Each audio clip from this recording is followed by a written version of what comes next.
بسم اللہ الرحمن الرحیم۔ السلام علیکم ورحمۃ اللہ وبرکاتہ۔ میں ہوں فیضان امین اور آپ دیکھ رہے ہیں فیض ایٹ فیضی چینل۔ ہمارے چینل پر نئے آنے والوں کو خوش آمدید اور بہت ساری دعائیں۔ ایک رات سلطان محمود غزنوی سو رہا تھا۔ اچانک اس کی آنکھ کھل گئی۔ اس نے دوبارہ سونے کی بہت کوشش کی لیکن سو نہ سکا۔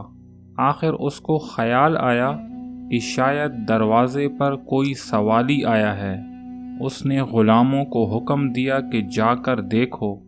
غلام نے جا کر دیکھا لیکن باہر کوئی نہیں تھا۔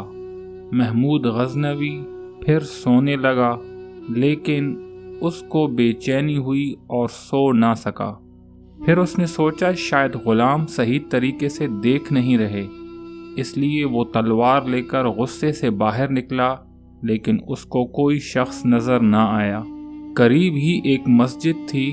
اس کے دروازے پر آ کر اندر دیکھا تو ایک شخص سجدے کی حالت میں تھا اور رو رہا تھا اور چپکے چپکے کہہ رہا تھا کہ سلطان کا دروازہ بند ہے تو کیا، اے اللہ تیرا دروازہ تو کھلا ہے۔ اگر محمود سلطان سو رہا ہے لیکن اے اللہ تو جاگ رہا ہے۔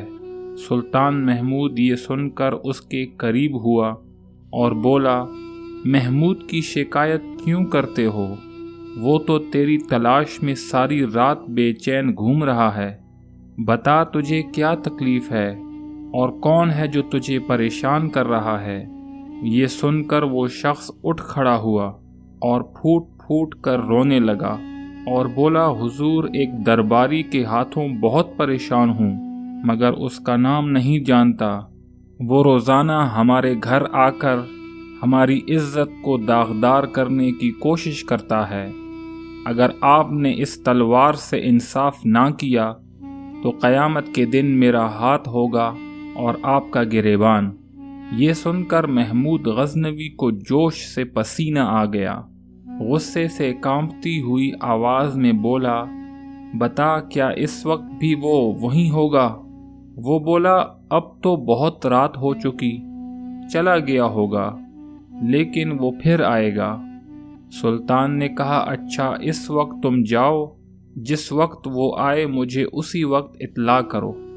اس شخص نے سلطان کو دعا دی اور چلا گیا۔ سلطان نے پہرہ داروں سے کہا، دیکھو یہ شخص جس وقت بھی آئے اس کو فوراً مجھ تک لے آنا۔ تیسری رات وہ شخص شاہی محل پر پہنچا۔ پہرہ داروں نے اس کو پہچان لیا اور فوراً اس کو سلطان کے پاس لے گئے۔ سلطان جاگ رہا تھا، تلوار لے کر اٹھ کھڑا ہوا اور بولا، چلو رات کو شکار کرنے والی لومڑی تک مجھے لے چلو۔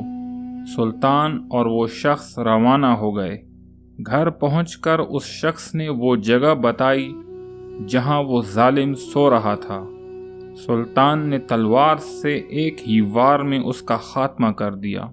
اس کے بعد سلطان نے اس شخص سے کہا، اب خوش ہو۔ یہ کہہ کر سلطان محمود نے شکرانے کی نماز ادا کی اور اس شخص سے مخاطب ہو کر کہا کہ گھر میں کچھ کھانے کے لیے ہے تو لاؤ۔ اس شخص نے کہا، ایک چیونٹی آپ کی کیا خدمت کر سکتی ہے، جو کچھ ہے حاضر کرتا ہوں۔ یہ کہہ کر وہ سوکھی روٹی کے چند ٹکڑے لے آیا اور سلطان کے سامنے رکھ دیے۔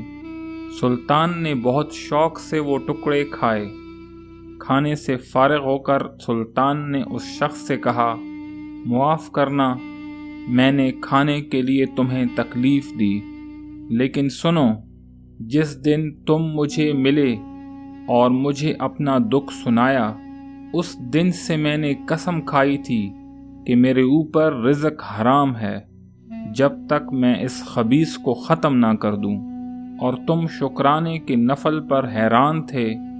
میں نے اس لیے پڑھے کیونکہ مجھے شک تھا کہ شاید یہ کام میری اولاد کا ہے، کیونکہ بادشاہ کی اولاد ہی ایسے کر سکتی ہے، کیونکہ ان کو کسی کا ڈر نہیں ہوتا اور غلاموں میں اتنی جرأت نہیں ہوتی۔